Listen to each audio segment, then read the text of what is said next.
Oke, pada malam ini kita bersama di sini menghadiri acara talk show Jejak Misionaris. Kira-kira acaranya bagaimana ya, Cemeli? Acaranya hari ini menarik ya, karena kita sudah mengundang romo-romo yang luar biasa dan dikemas dalam acara talk show, jadi pasti tidak membosankan, begitu Brata. Oh, sangat menarik sekali, Iya. Cemeli. Oke, untuk memulai acara kita pada malam hari ini, Kita mulai dengan doa dulu ya Brata. iya, doa dulu, Cemeli. Cemeli atau saya? Brata dong, kan Loh. sudah saya tulis ini. Oke. Abu Nur, sip. Oke. Tadi enggak ikut ganti bersih seperti Iya, ini. saya tadi di WC dulu sebentar. Oke, sebelum kita mulai doa pembuka, marilah Bapak Ibu kita hening sejenak, mempersiapkan diri. Dalam nama Bapa dan Putra dan Roh Kudus.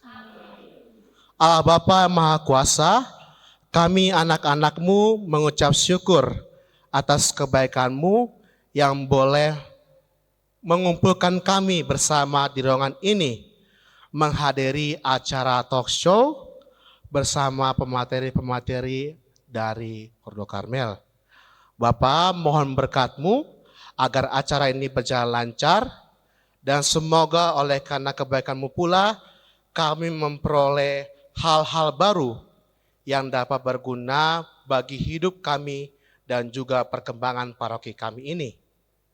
Ke dalam tangan-Mu kami haturkan permohonan ini, sebab Engkaulah Tuhan kami kini dan sepanjang masa.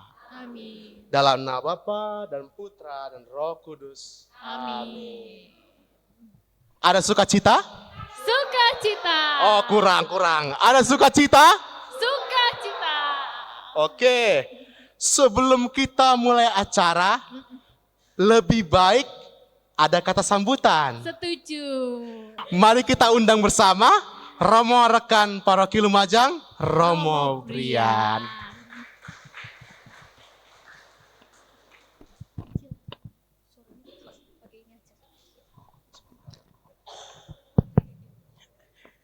Selamat malam semuanya. Berkah dalam. Ada sukacita? Sukacita. Iya. Belajar dari frater ya. Baik saudara-saudari semua, pada malam yang berbahagia ini kita akan bersama mendengarkan talk show Jejak Misionaris ya. Di mana gereja kita melalui talk show ini akan diingatkan kembali bahwa tidak ada pernah hidup beriman itu seorang diri. Tidak ada orang menjadi Katolik secara tiba-tiba. Tetapi pasti ada orang-orang yang berjasa di dalam kehidupannya, yang memperkenalkan iman Katolik di dalam kehidupannya. Dan dalam artian ini, bagi kita umat di Lumajang, khususnya Keuskupan Malang, kita menyadari jasa para imam-imam Karmelit yang merintis dan kemudian mengembangkan karya misi di Keuskupan Malang, juga di wilayah Paroki Lumajang. Sehingga oleh karena buah para misionaris ini, kita menjadi gereja yang bertumbuh seperti sekarang. Paroki Lumajang dengan jumlah stasi yang cukup banyak, tersebar di Kabupaten Lumajang, dan juga sampai Keuskupan Malang dari wilayah Banyuwangi, Madura sampai dengan Malang Selatan. Wilayah yang cukup luas untuk medan pastoral pada waktu itu. Tetapi oleh karena para misionaris yang merintis karya misi di Keuskupan Malang, sampai di paroki kita Lumajang, berkembang benih-benih iman dan menjadi sukacita pewartaan dalam karya keselamatan di tanah kita ini. Semoga melalui talk show ini kita semua menjadi semakin bersemangat menggali jati diri kita sebagai orang Katolik, khususnya di wilayah Lumajang. Terima kasih, selamat mengikuti talk show, selamat malam, berkah dalam. Berkah dalam. Kita beri tepuk tangan. Tepuk tangan untuk Romo Brian. Oke, Ya, Cemeli, apa? malam hari ini kita menghadiri acara ini, acara talk show bernuansa sejarah. Iya, betul. Kira-kira Cemeli ada tahu sedikit tentang materi kita pada malam hari ini? Waduh, kebetulan saya tidak tahu semua ini. Jadi sepertinya saatnya kita perkenalan ya, supaya semakin kenal, semakin. Semakin getol. Woi, coba Frater. Maka Tak sayang. gitu. Seperti di brosur, Iya, oke, coba dicek. Coba ibu-ibu dicek. kita bersama akan melihat presentasi dari Romo Edison Lamarsen Tinambunan Okarem. Beliau saat ini menjabat sebagai Rektor STFT dan dosen patrologi. Wah. Dosen penguji skripsi saya. Oh. Oke.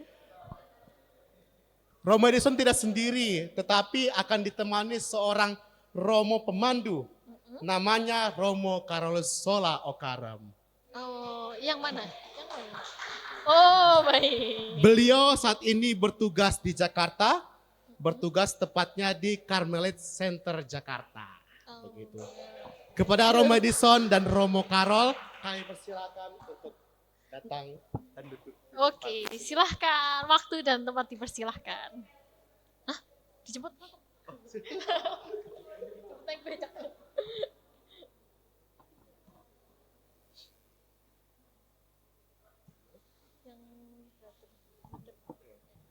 Oke, karena sudah perkenalan singkat tadi, Bapak Ibu sekalian kalau mau lebih tahu bisa lebih kenalan setelah acara ini.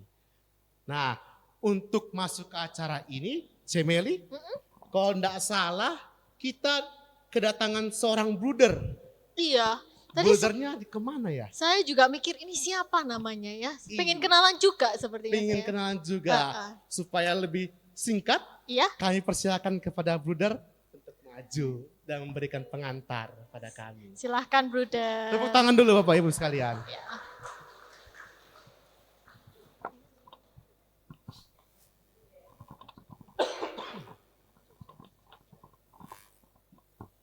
Selamat malam Bapak Ibu Saudara sekalian. Baik, sedikit pengantar dari kami tim Carmelite Center Jakarta. Kami dari Jakarta ini terutama untuk kegiatan-kegiatan seperti ini, kami melakukan kegiatan animasi di berbagai tempat. Kami sudah berkeliling dari Kesupan Sibulga, kami kemarin juga pernah mengadakan di Pinang Sori, lalu di Kesupan Agung Palembang, kami juga sudah melakukan di Paroki Sungai Lilin. Jadi kami sudah berkeliling untuk memberikan sedikit gambaran atau memberikan semangat kepada para aktivis gereja. Jadi tujuan kami dari Carmelite Center Jakarta, bagian kami kategorial itu melakukan kegiatan-kegiatan, salah satunya adalah untuk para aktivis gereja. Baik itu kalau di Kesupan Malang mungkin seperti asisten imam, ketua wilayah, ketua lingkungan, para kategorial, pembina Asmika, sekolah minggu dan lain-lain itu. Jadi kami sudah berkeliling ke berbagai tempat. Dan salah satunya juga ini kebagian di bagian Indonesia bagian timur di Lumajang, dan kami nanti hari Minggu akan lanjut ke paroki di Curahjati. Jadi kegiatan-kegiatan ini sasarannya adalah memberikan animasi, menyemangati para petugas gereja, para aktivis gereja, baik itu asisten imam, ketua lingkungan, ketua wilayah dan lain-lain. Itu kegiatan-kegiatan yang kami lakukan di bidang kategorial yang kami lakukan dari Jakarta. Kami juga mengadakan pengajaran-pengajaran secara online sampai sekarang masih berlangsung. Kebetulan yang bagian paroki seperti ini, saya menjadi yang mengkoordinir lah dari tim kami untuk berkoordinasi dengan berbagai paroki yang ada di Kesupan baik Malang, Kesupan, pernah juga kami di Kesupan Semarang, itu di paroki Promasan. Jadi sudah ada beberapa tempat yang kita kunjungi itu kurang lebihnya sudah ada mungkin sekitar 12-13 paroki yang kita berikan penyemangat seperti ini. Kenapa kita tergerak di bidang seperti ini? Karena kita tahu untuk menjadi aktivis gereja, menjadi asisten imam, menjadi ketua lingkungan, anggota dewan paroki, untuk di kita gereja Katolik itu sangat sulit, sangat dikatakan banyak yang tidak mau. Apalagi di daerah-daerah pelosok seperti kami, ada di Kuspan Semarang itu di Perumasan, sekarang sudah semakin sulit untuk mencari para aktivis seperti itu. Puji Tuhan bahwa di sini juga para ibu-ibu juga sudah mulai berkenan untuk menjadi pengurus-pengurus di Dewan Paroki. Itu suatu kebanggaan untuk kita di gereja kita, gereja Katolik. Baik, mungkin sedikit pengantar seperti itu saja. Jadi kami dari Karmel Jakarta, bidang kategorial, salah satunya adalah memberikan animasi kepada para aktivis gereja. Tujuannya adalah itu, sasarannya para aktivis gereja itu. Sekian kiranya, terima kasih, Tuhan memberkati.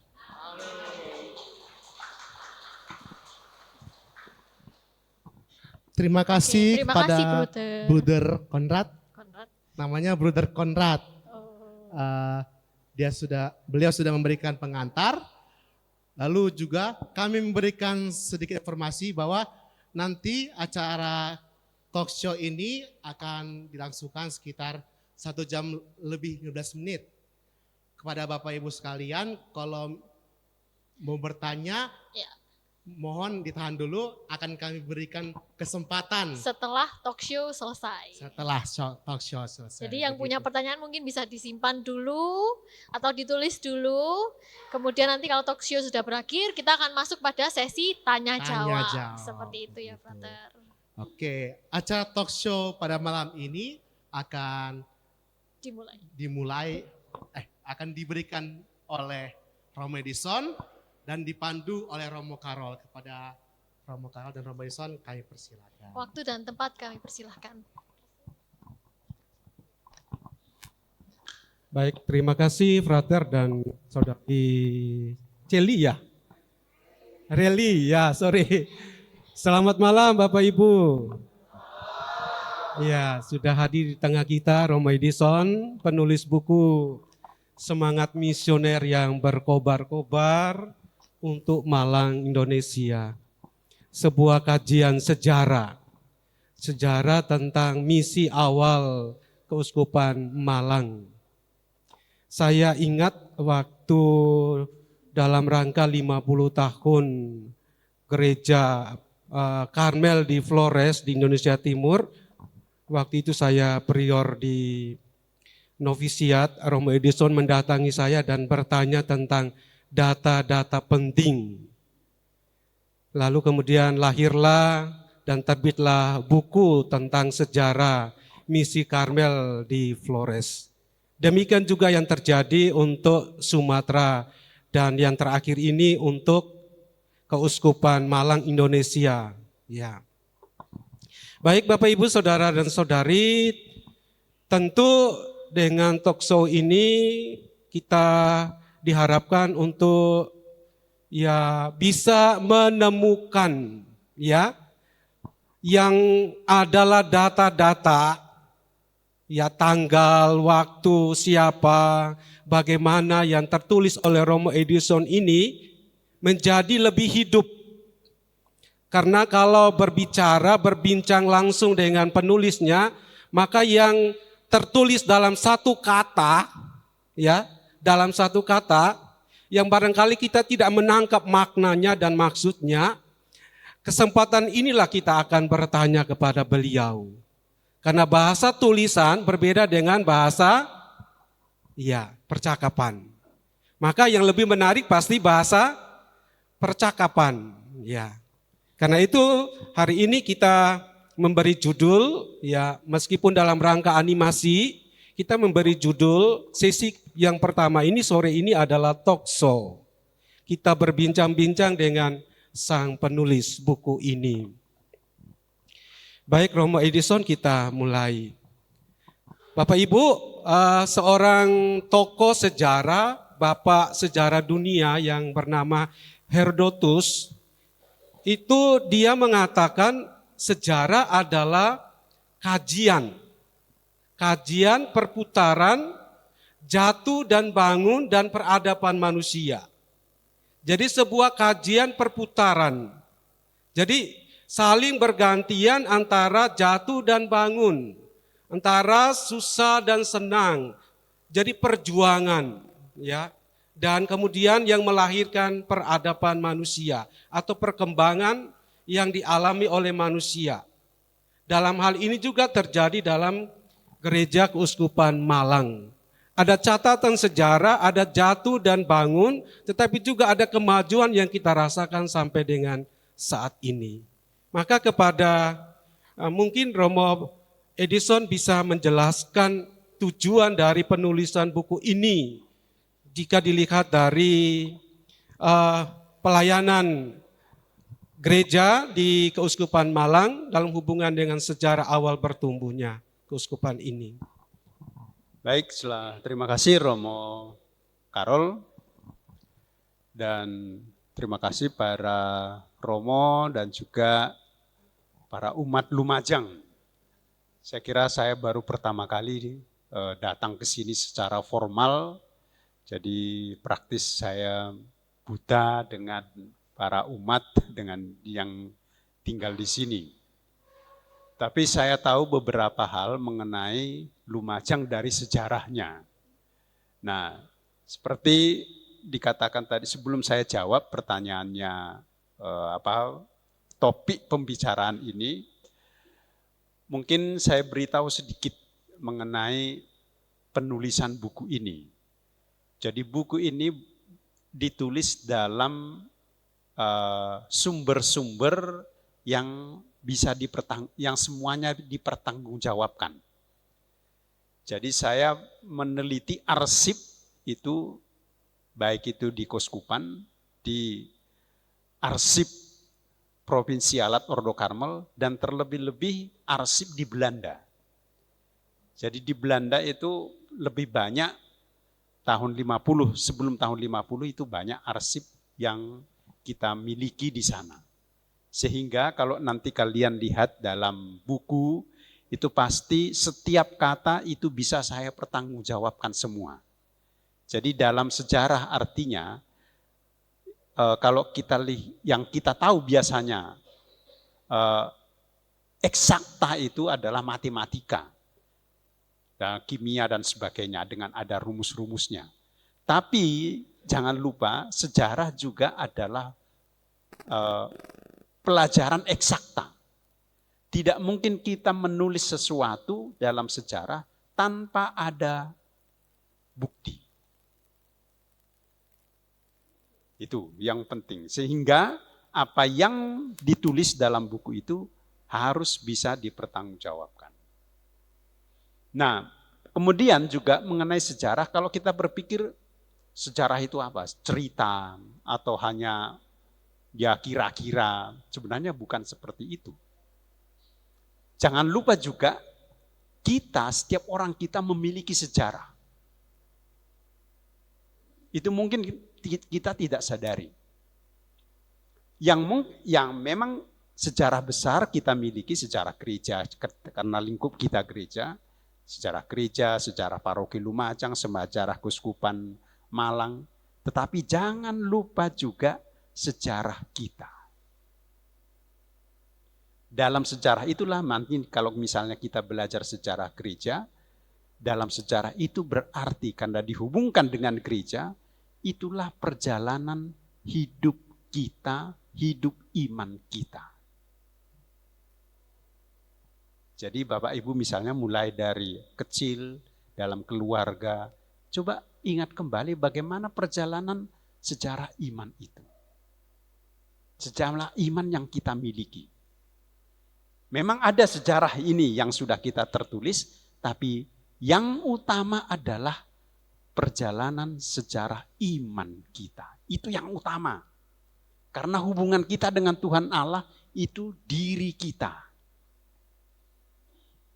Nah, sekarang tujuan dari penulisan, langsung saya masuk kepada tema tema pokok pembicaraan kita yang awal ini.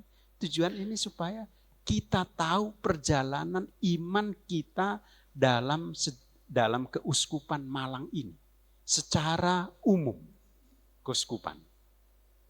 Secara pribadi, secara umat Allah, kita memiliki, lalu itu nanti disatukan dalam sejarah keuskupan Malang ini. Nah, yang tentu mereka-mereka yang sudah mendahului kita. Nanti kita yang masih hidup itu bagian kemudian. Mudah-mudahan nanti ada yang juga menulis sejarah keuskupan Malang. Nah, kita nanti menjadi bagian mengisi itu. Nah, dengan demikian, dengan mengetahui sejarah kita, dengan mengetahui sejarah keuskupan, dengan mengetahui sejarah paroki kita, walaupun mungkin dalam buku ini belum disebutkan mengenai paroki Lumajang ya, karena ingat paroki Lumajang seperti sudah saya buat di sini, ini buku ya, buku kenangan. Ada satu lagi sebenarnya 70 tahun paroki Lumajang. Ada satu lagi, ini 75 tahun. Nah, belum dimasukkan di sini karena buku ini lebih pada Clemens van der Pas. Jadi tujuan kedua, supaya kita juga mengetahui siapa itu Clemens van der Pas. Dia ini adalah bisa dikatakan uskup pertama keuskupan Malang. Tuh. Jadi keuskupan Malang itu sebelum menjadi keuskupan, dia dibuat seperti ini. Ini pada zaman kolonialisme. Kalau sekarang kan langsung keuskupan itu dipecah, langsung keuskupan ini. Kalau zaman kolonialisme tidak seperti itu. Pertama-tama disebut dulu prefektur, jadi tahapannya. Jadi daerah misionaris dulu seperti Malang, tahun mulai dari 1895, lalu setelah itu prefektur, lalu setelah prefektur vikariat, lalu baru keuskupan. Nah, sekarang kita masuk pada prefektur, yaitu prefektur pertama, prefektus pertama itu adalah Clemens van der Pas. Nah, sekarang kita mau mengetahui, dengan buku ini kita mau mengetahui siapa dia dan juga apa yang menjadi sumbangsihnya untuk keuskupan Malang. Gitu ya. Ya, baik. Agak panjang sedikit supaya Iya, supaya Bapak Ibu bisa paham. Saya mengambil satu poin penting yang dikatakan Romo Edison tadi dalam jawabannya, bahwa kita semua secara pribadi juga ada sejarah. Itu memang benar, ya. Jadi kita tidak hanya belajar tentang sejarah gereja, sejarah dunia, sejarah Indonesia, tetapi juga skemanya, kerangkanya dalam mempelajari sejarah itu sama.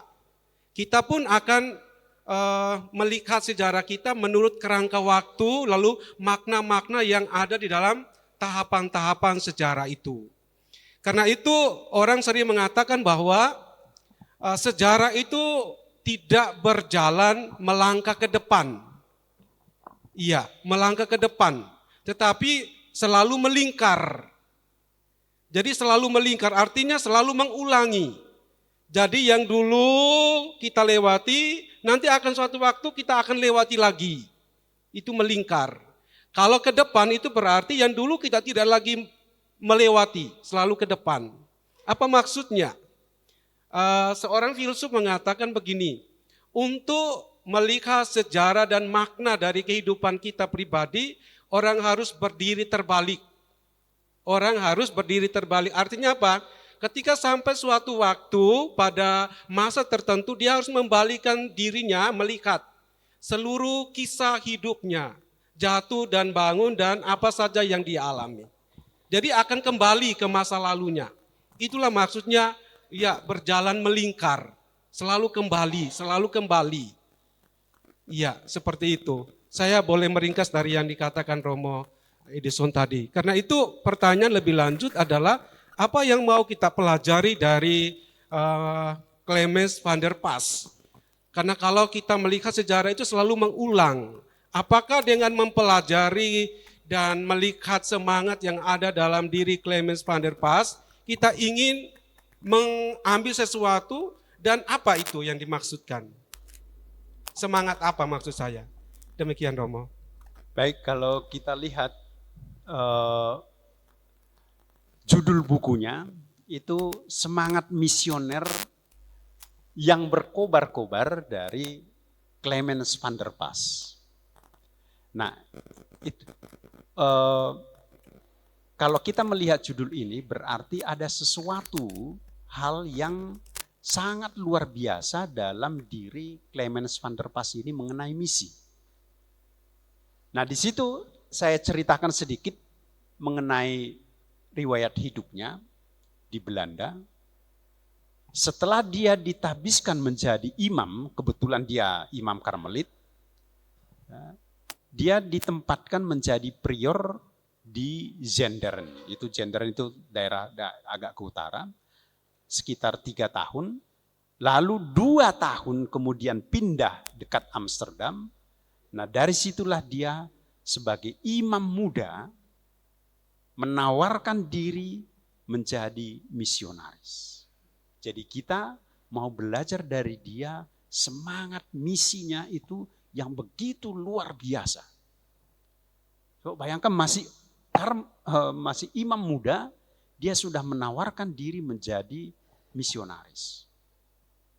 Dan karena dilihat bahwa dia ini memiliki kemampuan, maka dia ditunjuk oleh Ordo Karmel dan sekaligus juga disetujui oleh Vatikan sebagai pimpinan misi Ordo Karmel dari Belanda ke Indonesia.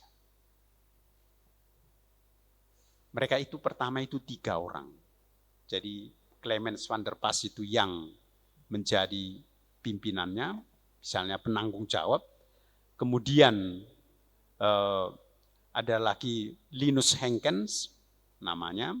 Lalu satu lagi Pascalis Breukelen. Nah, mereka bertiga datang ke Indonesia dan di bawah pimpinan Clemens van der Pas. Nah, coba kalau kita lihat di sini secara singkat riwayatnya mengenai misi ini, sehingga mungkin nanti kita bisa melihat bagaimana cara dia itu untuk menangani misi di Malang ini, di Kusupan Malang. Kita jangan berpikir bahwa Keuskupan Malang situasi gereja itu seperti sekarang. Enggak. Situasi gereja itu pada waktu itu orang dari penduduk setempat itu hanya sekitar 163 orang menjadi Katolik. 163 keuskupan itu yang sekarang kita miliki. Yang lainnya sebagian dari keturunan Tionghoa dan mayoritas itu adalah dari Belanda. Lalu dalam waktu yang singkat, apa yang dia buat? Dia tahu bagaimana cara, nah disinilah semangat misi itu bisa kelihatan. Dia tahu bagaimana cara untuk memulai misi. Kita tahu, ya maaf saja mungkin mayoritas dari Malang ke timur itu mayoritas saudara-saudara kita dari Madura. Nah, itu berarti dari sini situasi yang sangat berbeda sekali dan bisa jadi juga situasi yang sulit. Tetapi lihat dia seorang misionaris tahu bagaimana caranya untuk melakukan misi. Lalu mereka mendirikan sekolah-sekolah di tempat-tempat di mana mereka harus mulai misi. Dan caranya pun mereka buat seperti ini. Di mana tempat utama, di situ didirikan sekolah, lalu dari sana mereka nanti akan pergi melakukan misi di tempat lain. Nah, di sini masuk Lumajang. Coba kalau kita berpikir, bagaimana pertama misi di Lumajang ini dilakukan. Kemungkinan sudah ada pelayanan dari Surabaya sebelum didirikan paroki.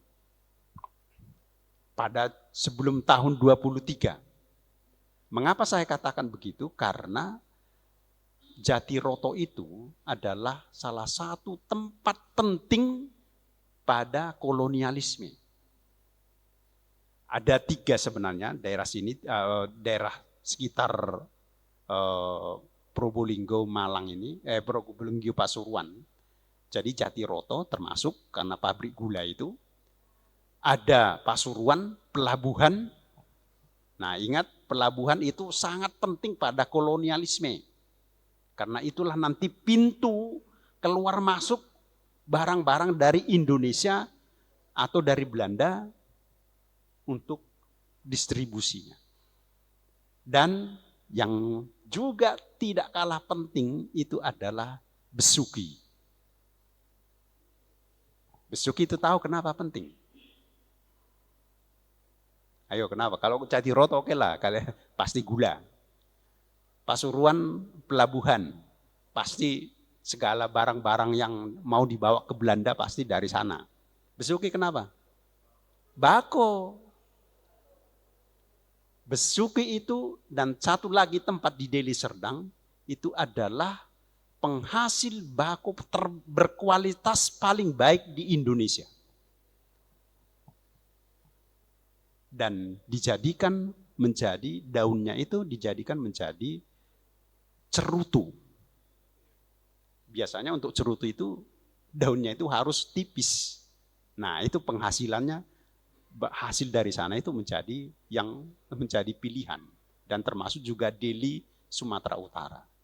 Nah sekarang kita lihat di sini sebagai misionaris dia tahu apa yang harus dia lakukan. Mendirikan sekolah-sekolah sehingga sekarang kita memiliki sekolah-sekolah di mana-mana. Walaupun sekarang, nah ini mungkin pemikiran bagi kita.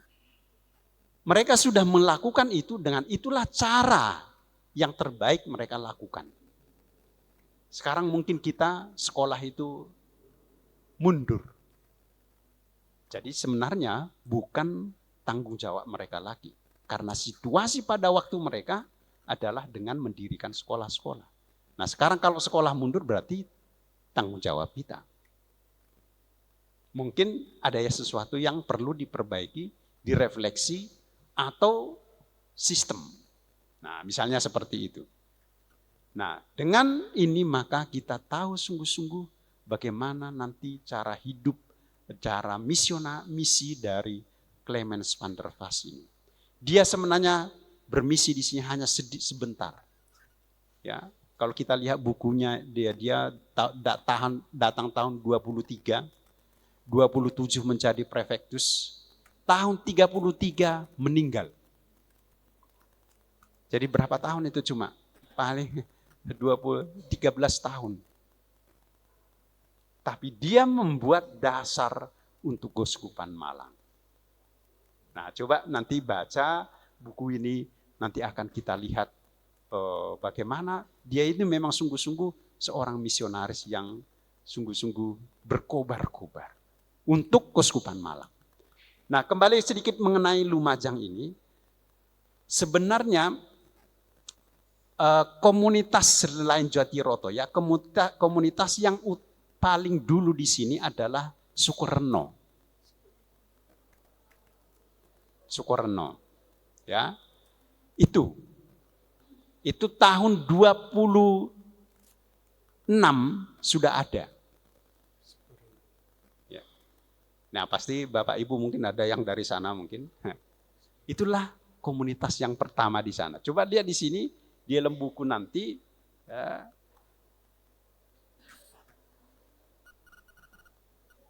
Nah ini gereja pertama di sana.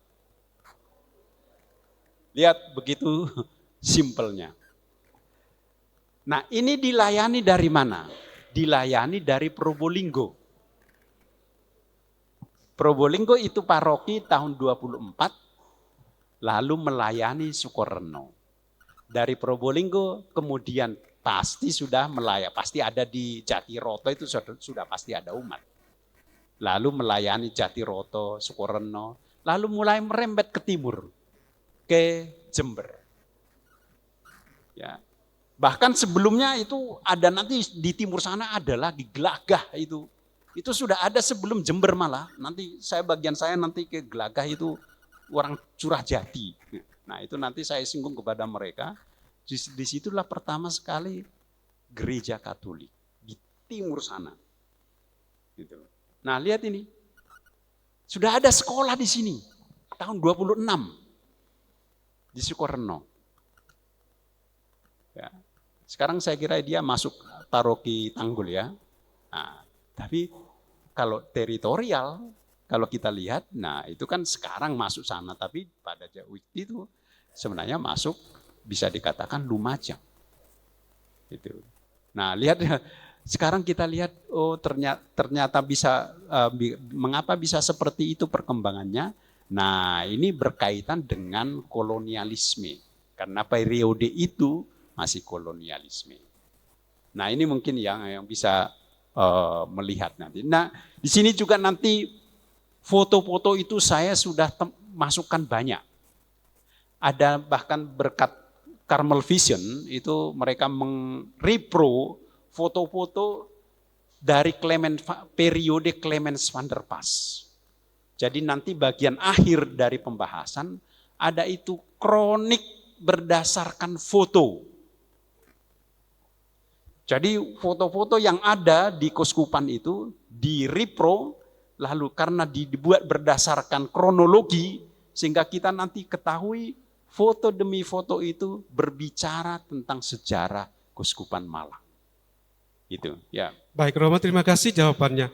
Satu poin yang saya tangkap dari penjelasan dan jawaban Romo Edison adalah bahwa Clemens van der Pas memiliki semangat untuk memulai. Karena terus terang semua kita memiliki pengalaman memulai sesuatu yang baru. Dan pasti kita akan mengatakan bahwa itu tidak mudah. Tidak mudah bagi kita untuk memulai suatu pekerjaan. Apalagi ini sebuah karya misioner di daerah yang baru.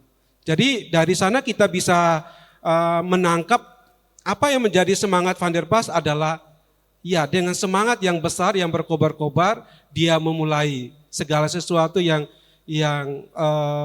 belum terjadi dia mulai saja. Itu bahasa populernya. Memulai sesuatu yang baru. Itu membutuhkan suatu daya juang, kreativitas dan lain sebagainya. Dan berkaitan dengan ini tentu kita akan beranjak ke hal yang baru soal bagaimana Clemens van der Pas karena mau memulai suatu karya yang baru, dia mengundang kongregasi ya SPM, ya Sang Timur, kemudian BHK, Bunda Hati Kudus dan Ursulin Romo ya. Misericordia.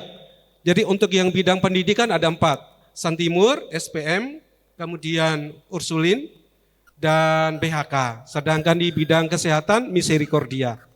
Nah, pertanyaan kita adalah bagaimana Romo bisa menemukan pesan untuk kita zaman ini, bagaimana membangun sebuah kolaborasi yang barangkali tidak secara internal di Katolik saja, tetapi lintas batas.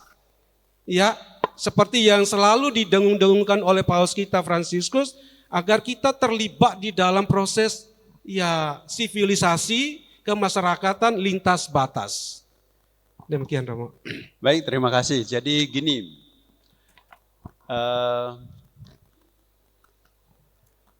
setelah Karmel itu diberikan tanggung jawab untuk bermisi ke Malang oleh Vatikan, dan sebenarnya di Jawa Timur ini diberikan 2 kongregasi. Satu Lasaris, CM, itu Keuskupan Surabaya, dan satu lagi itu Karmel untuk Keuskupan Malang. Kita tidak diberikan untuk memilih. Dikatakan, kamu pilih misi mana yang kamu lakukan. Enggak. Vatikan menentukan kamu ke sini, kamu ke sini. Dan Karmel diminta untuk ke Malang bagian Jawa Timur bagian timur. Nah, pada waktu itu sebenarnya Jawa itu sebelumnya yang lain sudah dibagi-bagi daerah-daerah lain, tetapi Jawa itu tahun 1922 dibagi lagi.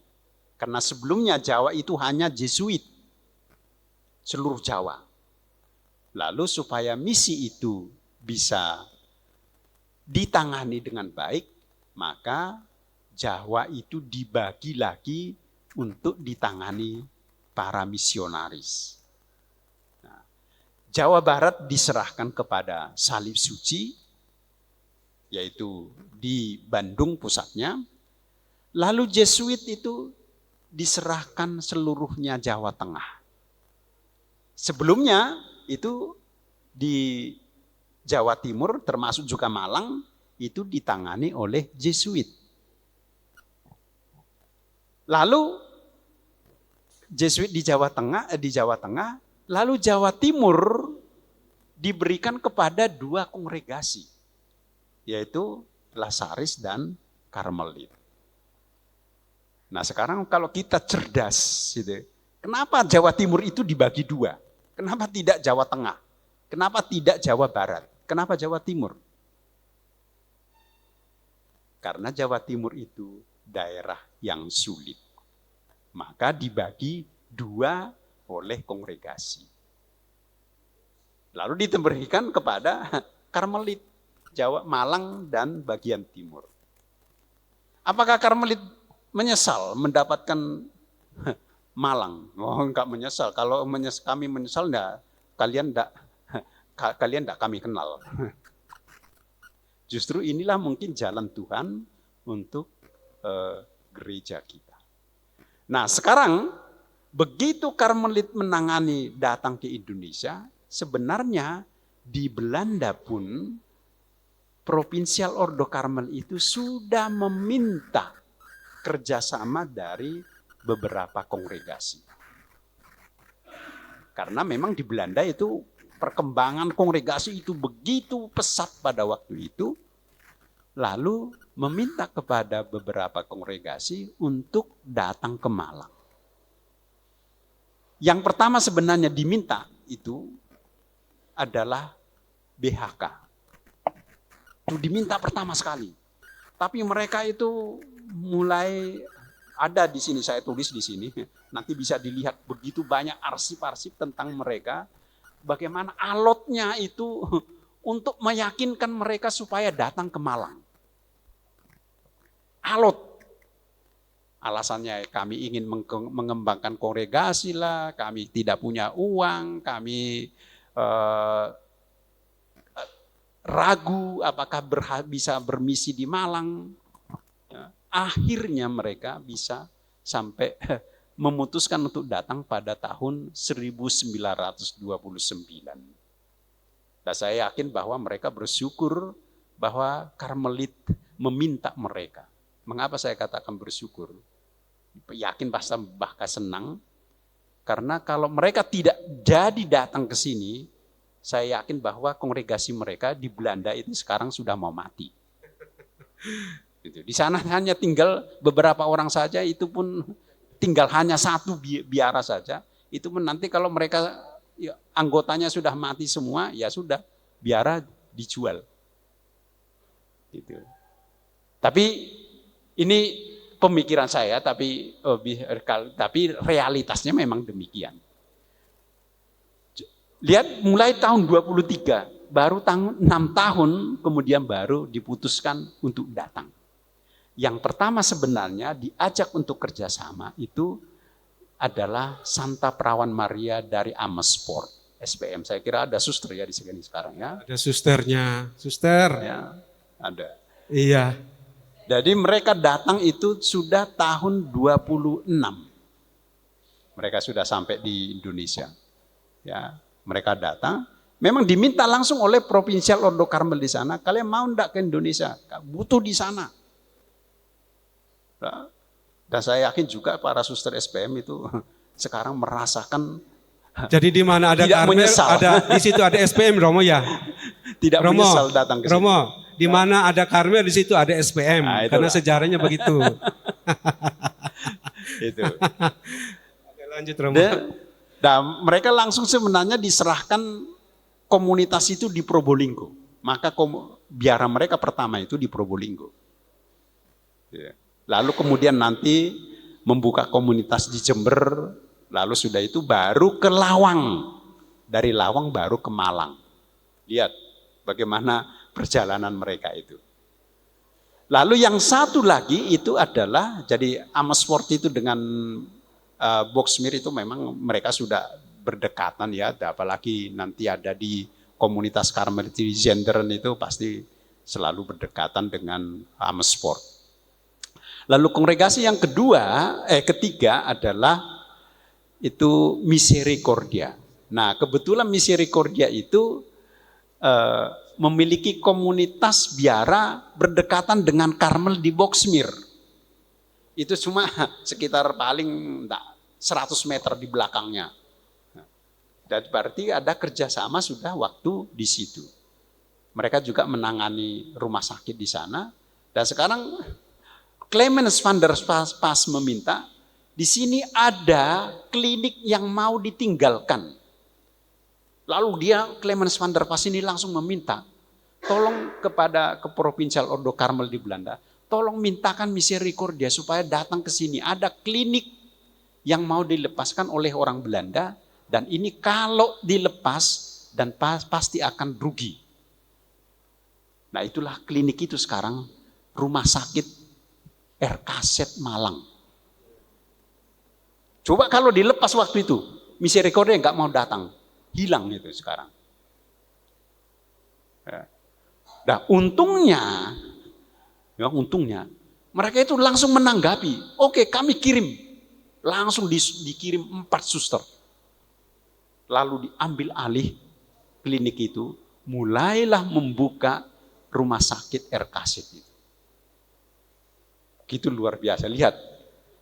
Dan sekarang juga di sana sudah komunitas mereka sudah mau tinggal orang-orang tua saja di sana. Di sini mereka berkembang. Itu.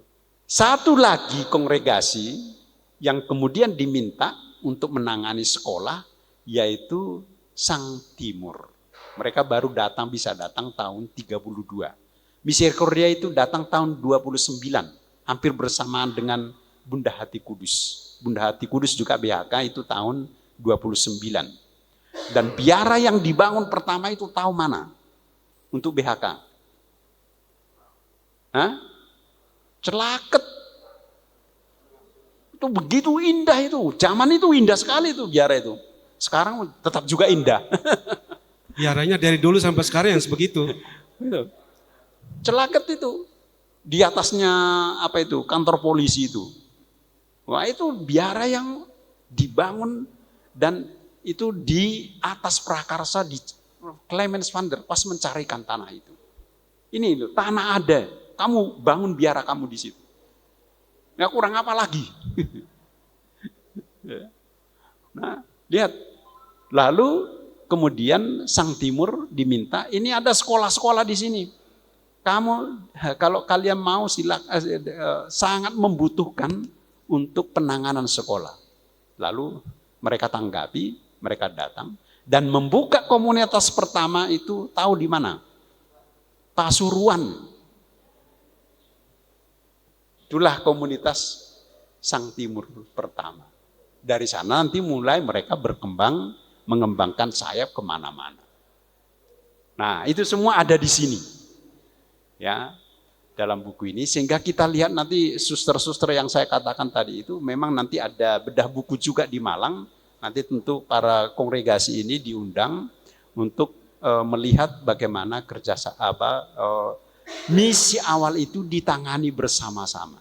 Nah, sekarang sehubungan dengan kolaborasi ini, jadi misi itu sebenarnya tidak bisa ditangani oleh satu orang, satu kongregasi. harus bekerja sama. Jadi kita juga para kongregasi, baik itu dan juga kuskupan, itu tidak bisa kita sekarang itu bisa hanya bekerja sendiri. Harus kolaborasi. Nah itulah juga yang kami buat di STFT, Sekolah Tinggi Filsafat Teologi Malang.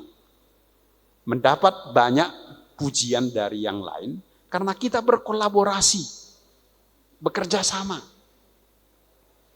Coba sekarang, berapa kongregasi yang belajar di STFT Malang dan berapa keuskupan? Ada 13 kongregasi. Itu kalau dengan suster bukan lebih. Karena beberapa juga suster kuliah di sana. 13 dan sekitar 14 keuskupan.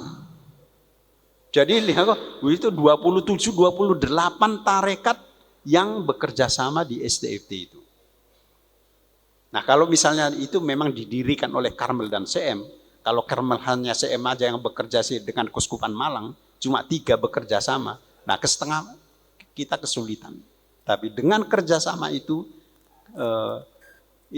suatu contoh bagi kita bahwa apa yang ingin kita cita-citakan dalam gereja itu berjalan baik.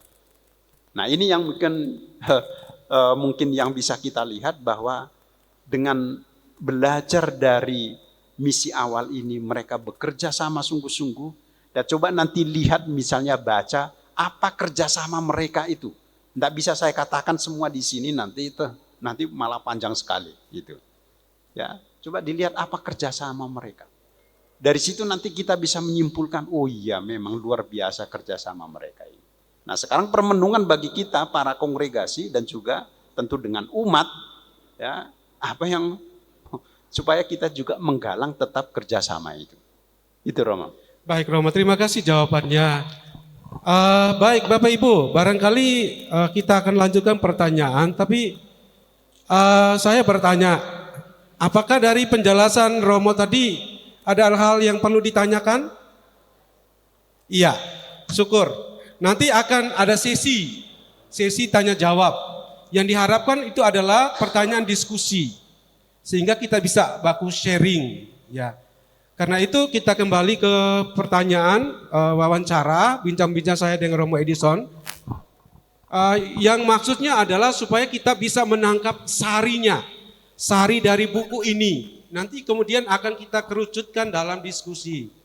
Dan diskusi kita sifatnya sharing ya, sharing pengalaman-pengalaman yang dihadapi oleh para suster, Bapak Ibu dalam pelayanan gereja. Mari kita lanjutkan 1-2 pertanyaan lanjutan. Bahwa tadi Romo memberikan poin tentang kolaborasi. Ada bidang yang perlu menjadi fokus pelayanan yang memang sudah dirintis sejak dari Clemens van der Pas, yaitu pendidikan dan kesehatan. Tentang 2 bidang ini Romo dalam buku halaman 69, ya Romo mengatakan bahwa strategi ini sudah tidak aktual lagi. Dan kemudian Romo mengatakan karena itu Gereja Malang ya membutuhkan studi, pemikiran dan strategi untuk melanjutkan misi yang telah dirintis ini. Misi di bidang pendidikan dan kesehatan. Mungkin Romo bisa menjelaskan kepada kami semua apa maksudnya. Ya, gini. Sebelum tadi ada kelupaan sedikit, ada satu kongregasi lagi yaitu Ursulin. Sebenarnya mereka sudah ada sebelum Karmel masuk. Jadi mereka itu, Ursulin itu datang diundang oleh Jesuit. Jesuit itu masuk ke Malang itu tahun 1895. Ursulin itu masuk tahun 1900 di Malang, di Celaket. Dan mereka membuka sekolah di situ. Nah, ini sehubungan dengan sekolah, jadi kita tidak bisa menutup mata. Jadi ini sebenarnya konteksnya itu adalah mengenai sekolah. Ya, jadi ini Romo Joko itu ketua yayasan Karmel itu sekarang pusing dengan melihat situasi sekolah-sekolah di Keuskupan Malang. Ya. Nah, saya kira juga beberapa kongregasi juga sama saja. Nah, tadi sudah saya singgung sedikit, periode awal memang itulah konteks dari misi, karena prinsip pertama dari para Karmelit datang ke sini adalah mendidik orang Indonesia. Itu prinsip mereka. Nah, untuk merealisasikan itu, maka mereka mendirikan sekolah-sekolah. Pada zaman itu, pada zaman kolonialisme, itu yang sekolah itu hanya orang-orang yang berduit, orang-orang londo. Orang-orang penduduk setempat itu hanya, kenapa? Hanya segelintir saja. Nah, lihat di sini, oleh sebab itulah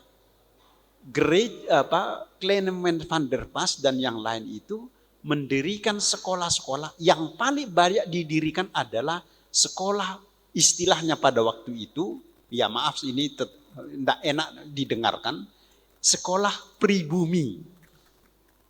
Kalau misalnya Bapak Ibu masih dengar itu, yang masih mengingat itu namanya untuk membedakan dengan sekolah londo, sekolah pribumi, dan ada juga sekolah Chinese. Ada pada waktu itu. Sehingga Clement van der Pas mendirikan lebih banyak itu sekolah untuk pribumi. Untuk mendidik penduduk setempat. Lihat begitu luar biasanya pemikirannya dia. Jadi dia prinsipnya adalah supaya mendidik orang-orang Indonesia ini.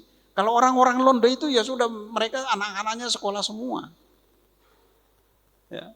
Dan makanya dulu ada sekolah berbahasa Belanda, bahasa pribumi, bahasa setempat. Lalu berbahasa Chinese, sekolah Chinese itu sebenarnya orangnya saja, tapi mereka berbahasa Belanda sebenarnya. Itu. Sehingga mungkin Bapak Ibu masih mengenal sama sekarang bisa berbahasa Belanda. Ike, ye. Nah itu. Nah itu pengaruh karena sekolah londo. Ada di kronik ya. Sinyo dan Nonik. Nah itu pengaruhnya itu semua. Ike ye. Ya maaf ya, mungkin Bapak Ibu mungkin ada masih terbiasa dengan itu, ya memang itulah pengaruhnya. Kalau diminta diajak sama ayo Romo berbahasa Belanda, ya kamu itu berbahasa Belanda campur aduk sama semua bahasa Indonesia, ike ye, saya bilang gitu. Nah, lihat bagaimana mereka luhurnya prinsip mereka untuk mendidik orang-orang Indonesia ini. Nah, dalam perkembangan zaman, dalam perkembangan Indonesia, ternyata apa yang mereka buat itu, rintis itu, sekarang tidak sesuai lagi dengan perkembangan pendidikan di Indonesia. Nah, disitulah saya katakan mungkin kita perlu studi baik memikirkan ini apa yang terjadi atau bagaimana pengembangan untuk sekolah ini. Itu bisa jadi gereja yang keliru atau ada sistem pemerintah yang mungkin juga tidak menyokong sekolah-sekolah yang didirikan oleh secara privat atau gereja. Nah, bisa juga kalah bersaing. Nah, itu yang mau saya katakan di situ. Nah, kalau sistem mungkin karena kita di Indonesia ini kan agak lain memang. Jadi kalau kita bandingkan dengan Belanda, misalnya negara-negara Belanda, memang asal kita dikoloni oleh mereka, kalau mestinya kita juga bisa membandingkan dengan cara mereka untuk mendirikan sekolah. Kalau di sana itu ada sekolah tertentu, pemerintah itu tidak akan lagi membangun sekolah di sekitarnya. Supaya sekolah itu maju, tapi disubsidi. Nah itu. Nah prinsip itu tidak ada di Indonesia.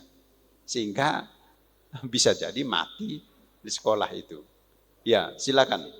Gitu. Kita masih ada sisa 2 pertanyaan sebelum saya beri kesempatan untuk Bapak Ibu untuk masuk ke pertanyaan diskusi ya. Romo, masih 2 pertanyaan. Pertanyaan pertama adalah kita melihat sisi kemanusiaan Clemens van der Pas. Ya, Romo menulis ya bahwa Clemens van der Pas itu memiliki semangat yang berkobar-kobar. Tentu sebagai seorang Karmelit, semangat ini dia ambil tiru dari semangat Nabi Elia. Tetapi sebagaimana kita ketahui, Nabi Elia pun pernah mengalami pengalaman ingin mati. Ingin mati. Pertanyaan kami adalah bagaimana Romo melihat sisi ini dari Clemens van der Pas? Ya dalam aspek ingin mati itu tidak ada di dalam sini. Aspek itu ya, tapi semangatnya Elia berkobar-kobar untuk mewartakan, nah itulah yang dimiliki oleh Clemens van der Pas ini di sini.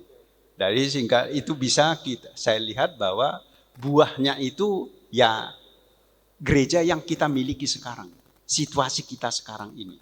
Itulah semangat dari misi berkobar-kobarnya Clemens van der Pas, dan tentu dalam semangat berkobar-kobarnya misi dari Elia. Gitu Romo, secara singkat demikian. Oke, baik, terima kasih Romo. Tinggal 1 pertanyaan dari kami.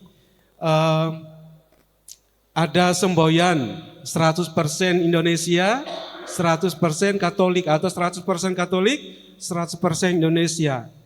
Ketika saya membaca buku ini, saya juga menemukan semangatnya. Karena dia orang dari Belanda, menjadi misionaris, memulai merintis karya misioner di keuskupan ini, lalu kemudian matinya juga di Indonesia. Bagaimana kecintaannya, Romo? Ya sangat mencintai Indonesia. Dari artinya gini, dia mendiri kalau saya baca arsip-arsip mengenai beliau, begitu sampai ke Indonesia, dia pertama-tama itu belajar bahasa setempat. Pada waktu itu belum ada bahasa Indonesia. Tahun 23 belum ada. Nah di sini berarti dia belajar bahasa apa? Bahasa Jawa, tapi jangan lupa Jawa Timur, bagian timur, itu 80% itu bukan Jawa. Nah, Madura. Itulah yang tentu bahasa Jawa dan Madura. Dia belajar itu. Sehingga dia sungguh-sungguh masuk dalam suasana Indonesia. Sehingga dalam pewartaan pun dia sungguh-sungguh bisa mewartakan dengan bahasa setempat. Kalau dilihat lagi memang dia itu sangat luar biasa dalam kecintaannya pada bahasa itu, dan tentu juga kalau kita lihat semangatnya untuk melayani keuskupan ini, ya luar biasa kecintaannya untuk keuskupan. Tadi sudah saya katakan juga bahwa dia hanya melayani dalam kurun waktu 20-an tahun di Indonesia ini sebagai uskup cuma 17 tahun, tapi dia sudah memberikan segala-galanya, bahkan hidupnya untuk Indonesia, untuk Keuskupan Malang. Dan di situ bisa dikatakan ya dia sungguh-sungguh seorang misionaris yang sungguh jatuh cinta pada Keuskupan Malang. Gitu. Baik Romo, terima kasih. Kita berikan aplaus untuk Romo Edison. Iya, kita sudah mendapatkan banyak hal yang memang tertulis di sini yang belum terungkap. Kita sudah dibantu untuk memahami kerangka dari buku ini. Sekarang kita masuk ke sesi diskusi. Saya serahkan kembali ke Romo, ke Frater dan temannya untuk memandu proses ini. Kita berikan tepuk tangan Iya, sekali beri lagi. tepuk Bapak tangan. Ibu. Nggak terasa ya, brother. Mungkin Nggak sangat terasa. menarik ya. Jadi Sangat 1 jam menarik. 15 menit kayak kok cepat sekali seperti Betul ini. sekali. Banyak pengetahuan yang kita terima. Iya. Bahwa ternyata Keuskupan Malang itu memiliki sejarah yang panjang. Iya. Tetapi juga nggak kalah hebatnya dengan keuskupan yang lain. Betul sekali. Nah, seperti yang telah dijadwalkan, sekarang sesi tanya jawab. Kami membuka untuk 2 pertanyaan pertama. Ya, 2 pertanyaan pertama. Ya, terus kami mengingatkan bahwa pertanyaannya bersifat informatif. Ya, betul. Silakan. Oh.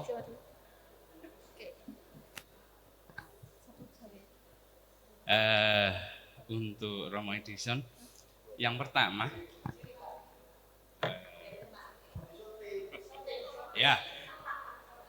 yang pertama, Romo, dari sejarah Keuskupan Malang, kalau kita lihat agama Katolik atau agama Kristen itu masuknya lewat kolonialisme Belanda. Nah, ini menjadi kalau kita melakukan misi, termasuk di zaman saat ini, itu ada anggapan dari saudara-saudara kita yang Muslim tentunya dengan rahmatan alaminya, itu bahwa agama Katolik, agama Kristen itu bukan agama damai, karena dibawa oleh bangsa kolonialisme. Nah, mungkin ini tanggapan Romo Edison dengan terkait kita memang untuk misi, untuk sesuai dengan ajaran Kristus melakukan misi berdua-dua itu Romo. Nah, itu seperti apa nanti tanggapannya Romo.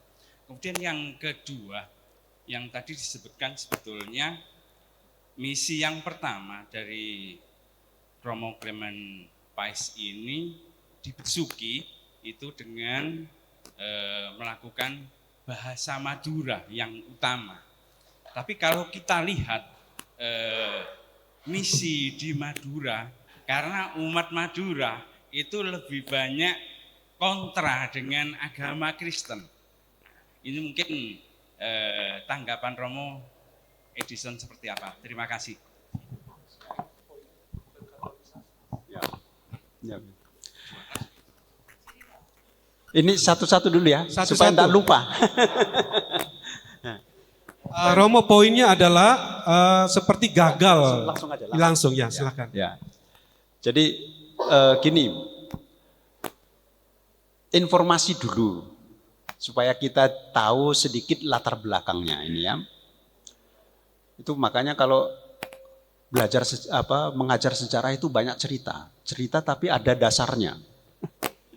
Nah, kalau saya mengajar sejarah itu bisa cerita kemana-mana tapi ada dasarnya semua. Nah, harus kita ketahui bahwa Kristen atau Protestan itu dibonceng oleh kolonialisme untuk datang ke Indonesia. Begitu masuk VOC, Katolik yang dulu sebelumnya bermisi di timur itu praktis di stop.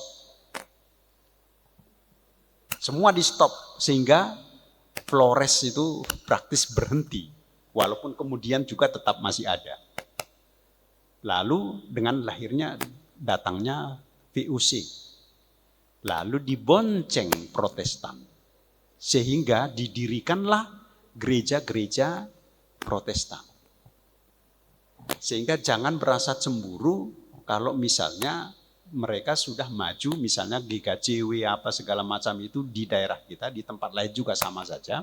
Karena memang mereka difasilitasi. Katolik tidak bisa berhenti, tidak bisa datang. Karena situasi di Belanda juga seperti itu. Situasi di Belanda itu, Katolik itu dilarang untuk menerima panggilan Apa maksudnya kalau dilarang menerima panggilan? Nah, supaya mati kongregasi itu. Tidak boleh. Nah, lalu pada waktu Napoleon itu menduduki Belanda, lalu mulailah terbuka sedikit. Nah, itu disempatkan oleh gereja Katolik untuk mulai membuka misi ke Indonesia. Maka misi di Indonesia Katolik itu mulai tahun setelah pada periode kolonialisme ya, 1818. Itu mulai di Jakarta. Lalu nanti mulai oleh Projo. Nah, ini Romo Brian itu harus sukacita ini di sini. Jadi misi itu pertama itu Projo Belanda datang ke sini. Belum tidak Jesuit ya. Projo. Lalu kemudian tahun 48 tahun 56 datang Jesuit. Nah, Jesuit datang, Projo-projo pergi pulang semua. Itu. Lalu seluruh Indonesia itu dilayani oleh Jesuit. Lalu mulailah nanti pembagian di timur itu siapa, ya. Mulai dengan di timur MSC, lalu datang SPD, ya mungkin Romo Karol pasti tahu itu, tahun 1900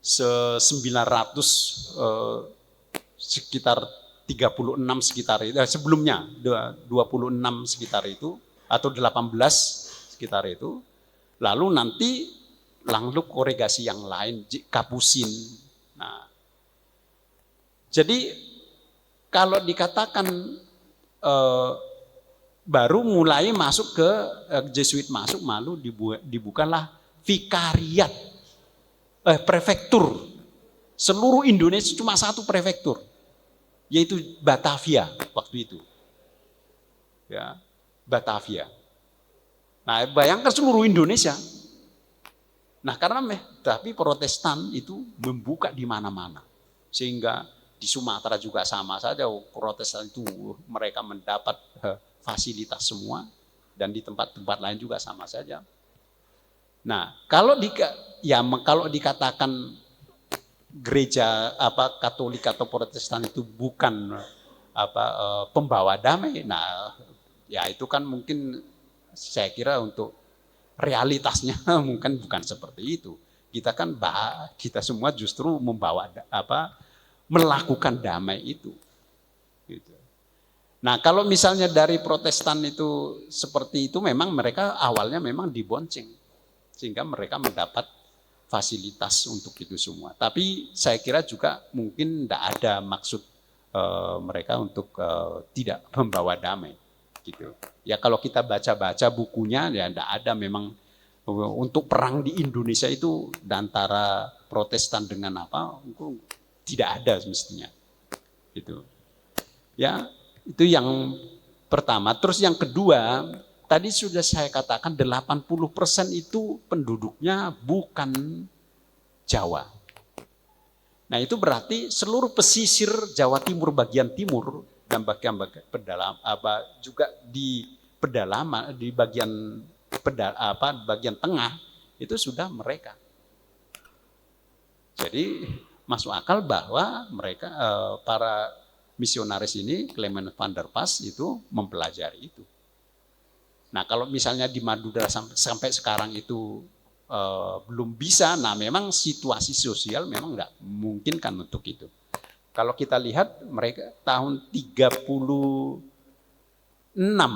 atau saya kira 32 itu sudah mulai membuka sekolah di sana, di Madura itu. Dimulai di Sumeneb dan Pamekasan. Ya, di situ. Gitu. Jadi ya memang situasi sosial tidak memungkinkan untuk itu. Dan itulah tantangan bagi kita, tantangan bagi gereja kita di Malang sini. Nah, sebenarnya yang saya ingin pertanyaan itu, kenapa kok Madura itu masuk Keuskupan Malang? Mestinya gitu loh pertanyaannya. Wah, ditanya sih macam-macam.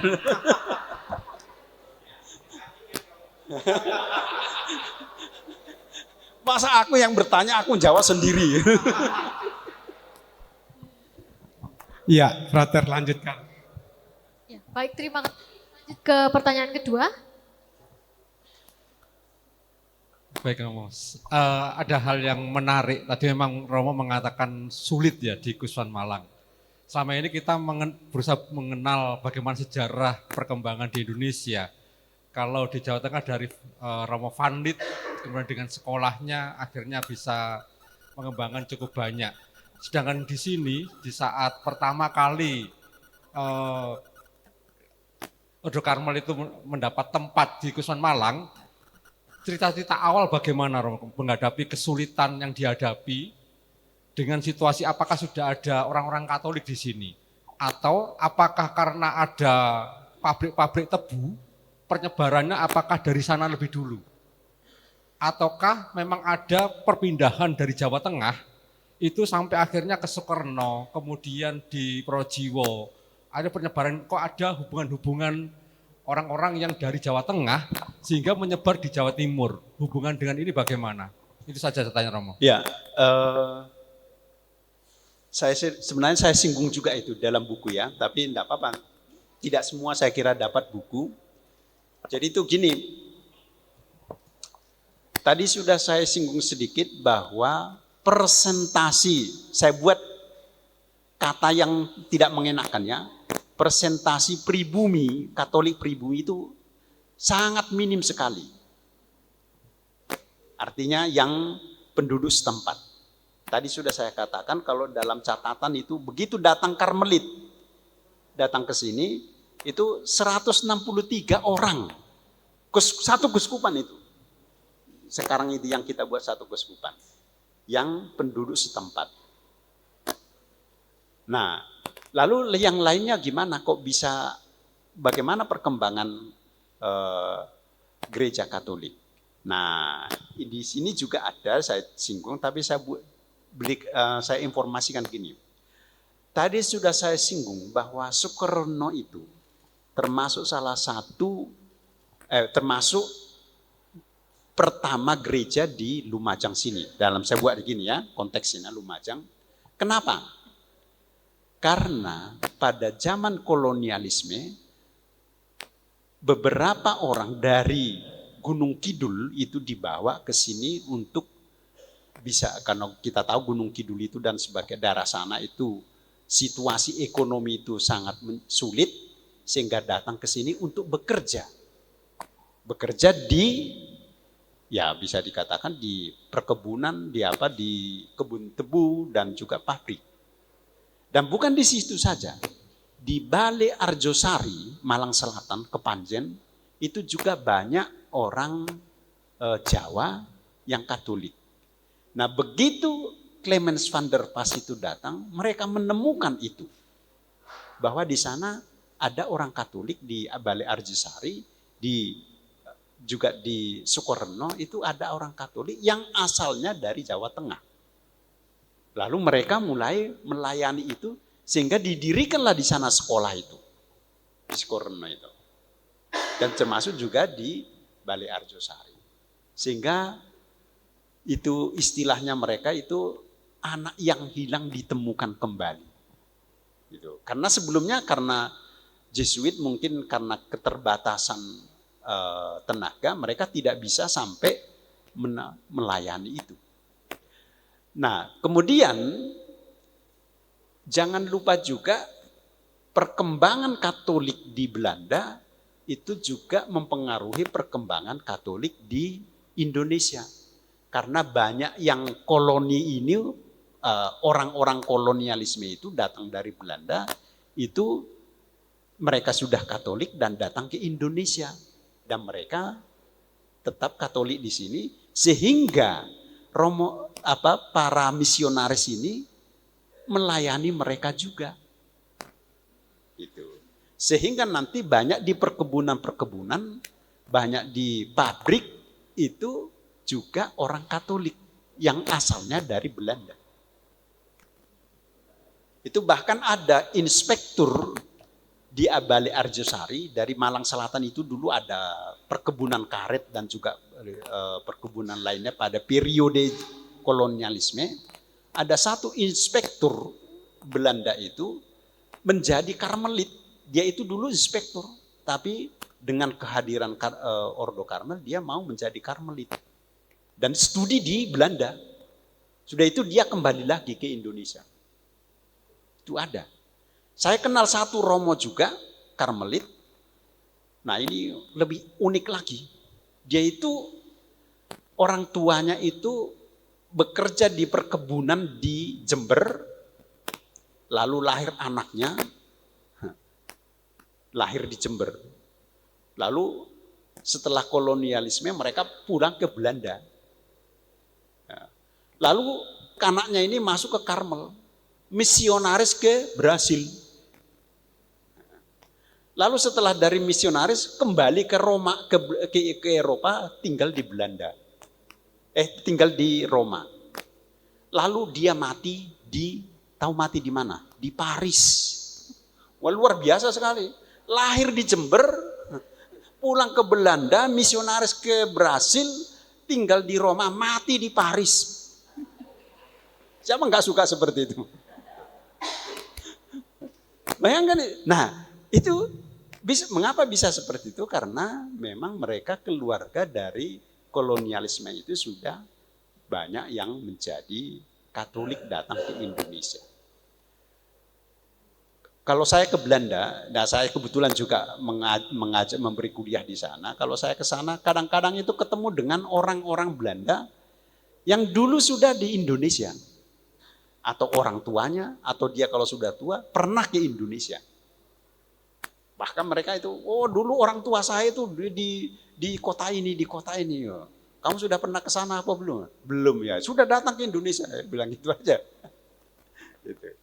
Nah itu begitu Pak ya. Jadi memang perkembangannya itu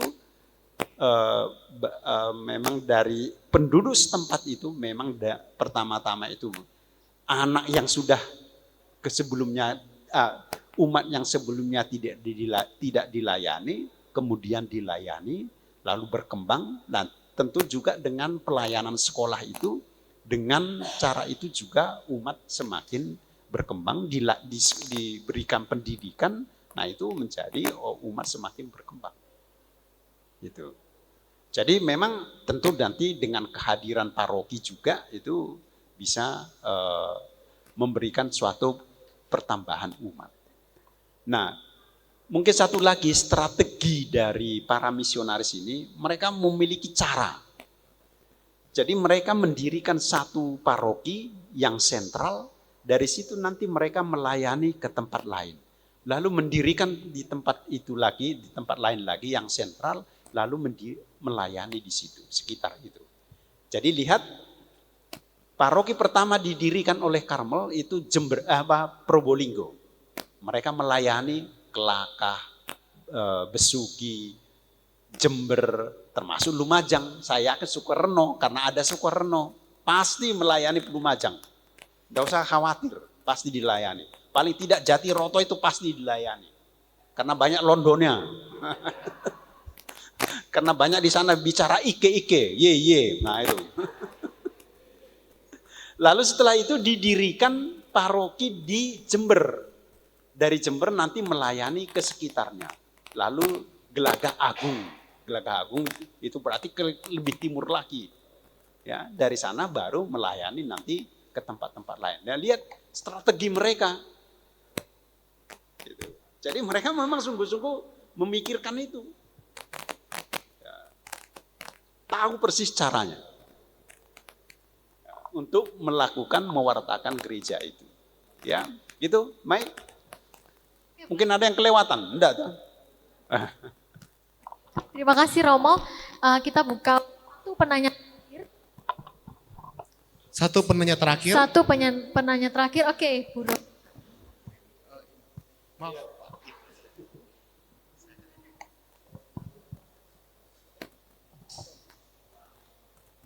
Terima kasih atas waktu yang diberikan. Saya melihat dari sejarahnya ya Romo. Sejarahnya itu misi yang yang akan dikembangkan itu satu di karya pendidikan dan di karya kesehatan. yang kita soroti yang sekarang itu yang sudah dulu dirintis oleh para misioneris tentang di dunia pendidikan.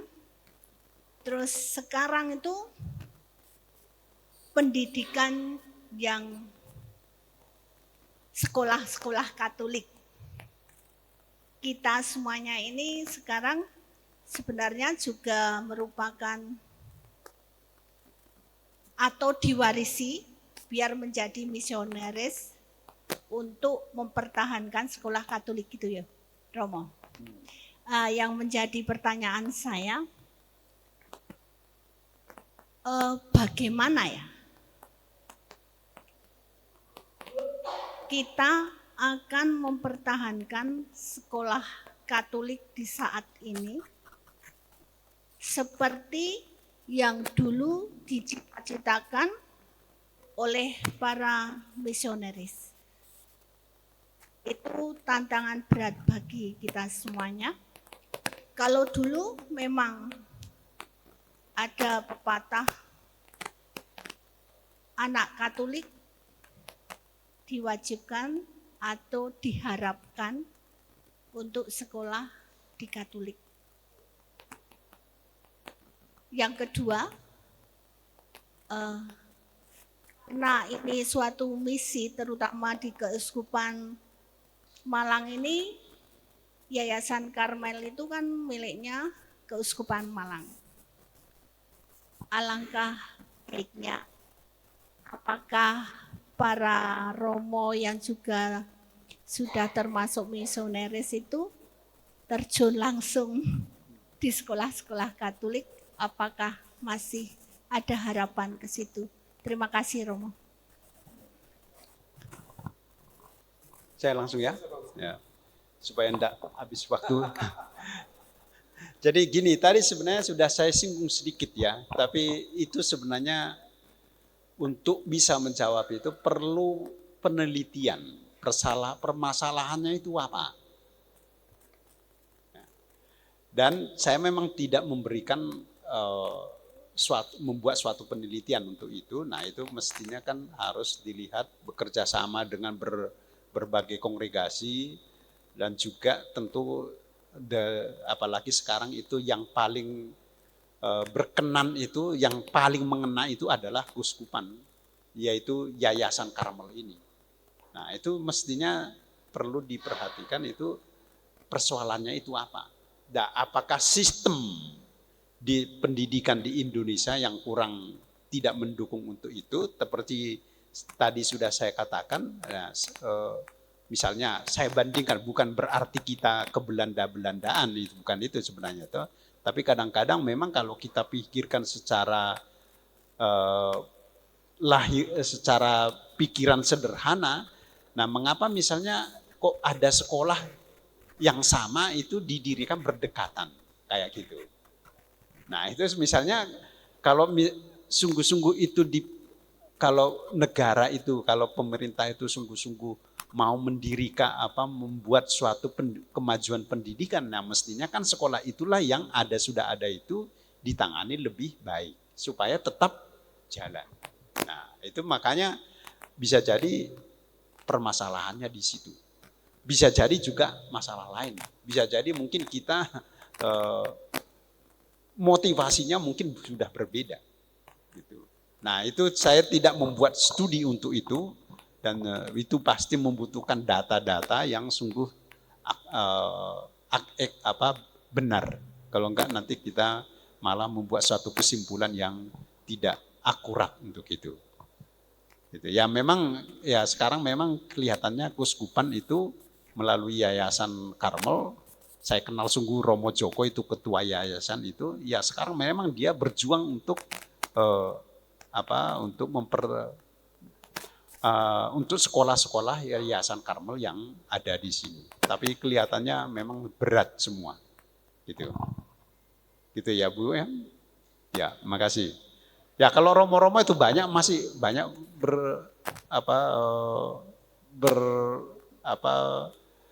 bergerak di dalam pendidikan.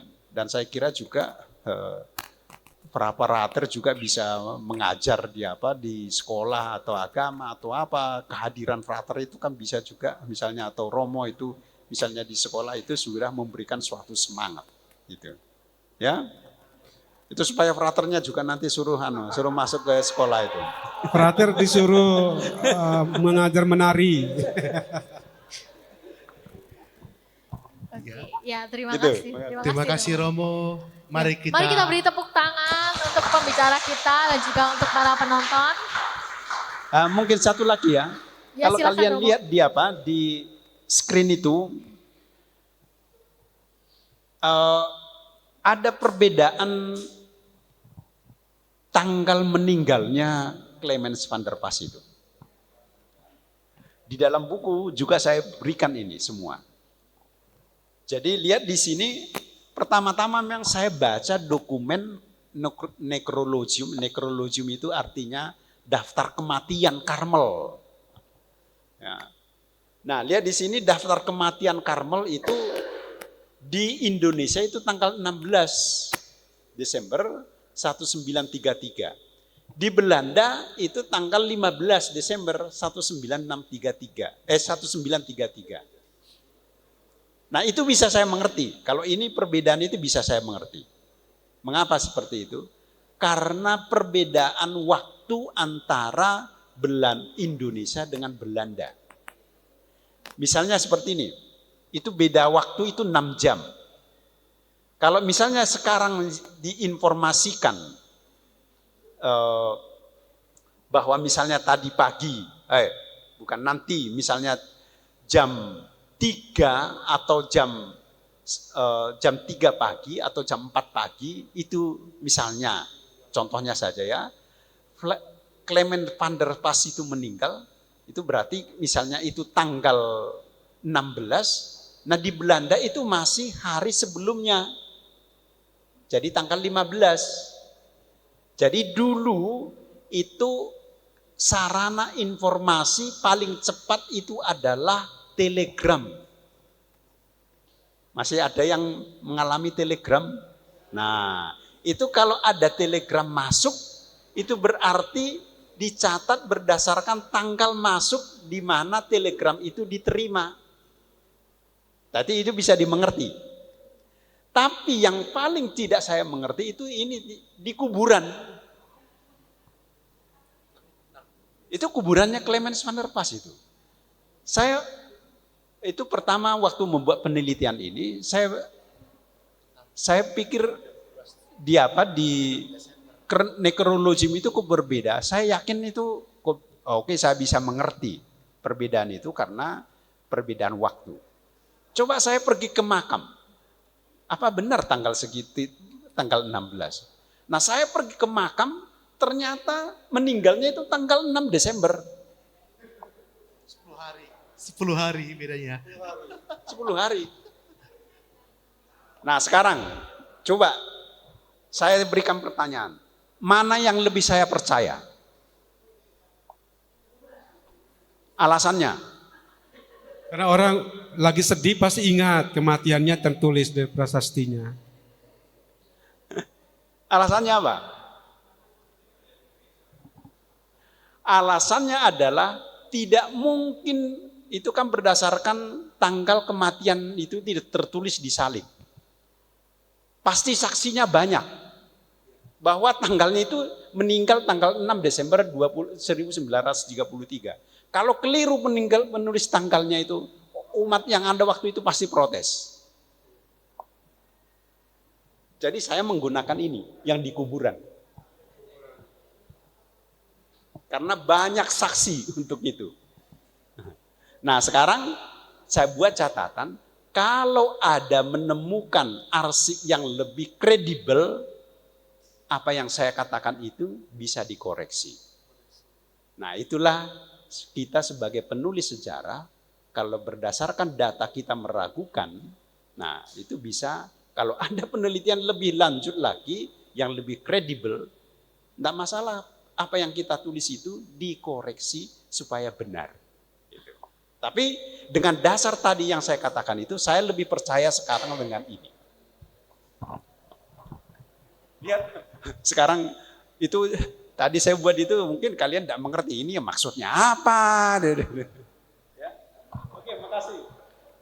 Kita tepuk tangan sekali lagi. Ya. Tepuk tangan sekali lagi. Cemeli, Ya, kita telah melihat presentasi dari Romo Edison bersama dipandu oleh Romo Karol. Sungguh banyak pelajaran yang kita terima, khususnya tadi ada nasihat kalau misalnya frater suruh mengajar di semua sekolah. ayo. Kapan, Brother? Boleh mengajar Bapak Ibu, silakan ke Romo Nuki dulu. Silakan lapor dulu ke Romo Pastor Paroki. Begitu, terima kasih pada Romo Edison selaku pemateri bersama Romo Karol sebagai pemandu acara kita pada malam hari ini. Tidak terasa, waktu sudah terasa Hampir pukul 9 ya. hampir pukul 9. Gak kerasa ini, Iya. sangat menikmati Sangat sepertinya. menikmati. Wah, saya melihat semangat Bapak Ibu sekalian tetap terjaga. Ini masih 4.000 sekalian ya di sini, di hadir di ruangan ini ya. Kami juga mengucapkan maaf karena belum sempat memberikan kesempatan untuk Bapak Ibu untuk bertanya lebih lanjut. Oleh karena Waktu kita yang terbatas ya. Iya, Mungkin betul. kalau bisa-bisa sampai besok pagi nanti ya. Iya, betul sekali Cemeli. Iya, tapi Tetapi kita- sebagai hiburannya adakah? Hiburan, Iya. hiburan nggak ada. Loh, Yang mana? Bapak Ibu ada Oh, buku. souvenir. Oh, buku. Berupa buku. Itu bukan hiburan, brother. Itu hadiah. Jadi untuk buku memang kami mohon maaf nggak semua dapat. Jadi memang terbatas. Tapi kabar baiknya adalah ada sedikit undian berhadiah. Kami letakkan di bawah kursi Bapak Ibu. Iya. Bisa dicek kalau ada tulisan berarti mendapatkan bukunya. Seperti itu. Ayo bisa Coba dicek. buru-buru Ya. ngecek kursi. Biar berdiri, biar bersemangat kembali ini. Dicek. Oi. Wah itu ada yang dapat. Nah Silakan yang Ya. mendapat bisa diangkat, bisa nanti diangkat. bukunya bisa diambil di luar ke Ceyati. Ya, nanti bukunya bisa diambil setelah kita doa penutup ya. Iya, Bisa disimpan. Bapak Ibu sekalian bisa disimpan kupon berhadiahnya. Ya disimpan dulu, nanti Disimpan bisa dulu. diambil di luar setelah kita Ya. doa bersama. Bapak Ibu mohon Ya, mohon ketenangan. kembali ke tempat duduk. Kita Mohon- mau dapat buku, Iya, dapat Bapak Ibu mobil. sekalian mohon tenang. Ya.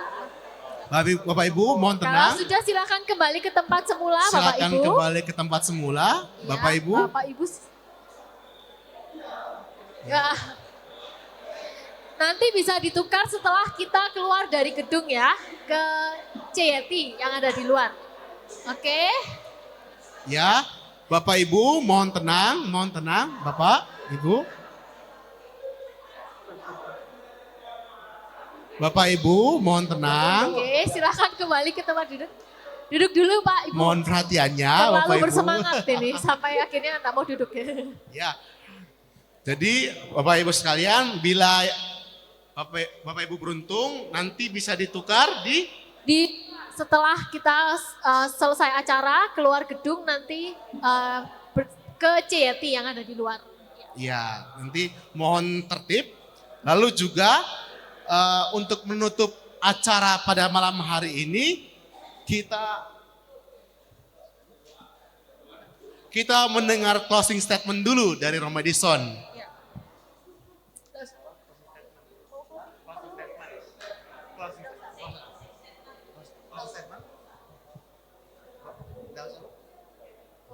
Oh tidak perlu.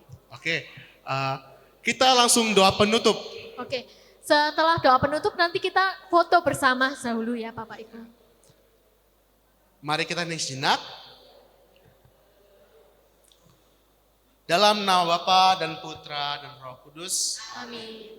Bapa di surga, kami anak-anak-Mu mengucap syukur atas kebaikan-Mu yang menyertai kami sepanjang acara malam hari ini.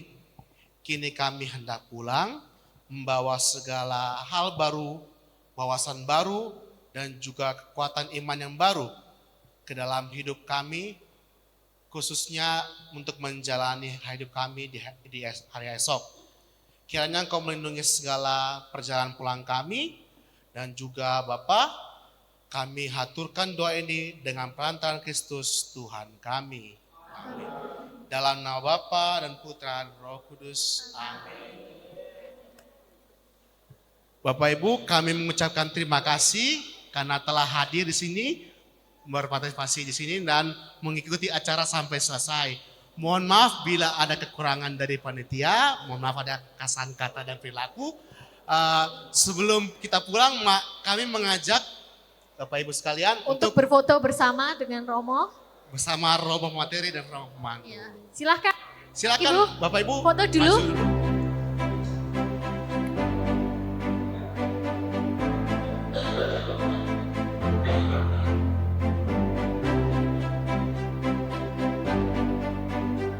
Mari Bapak Ibu silahkan maju ke depan untuk berfoto bersama.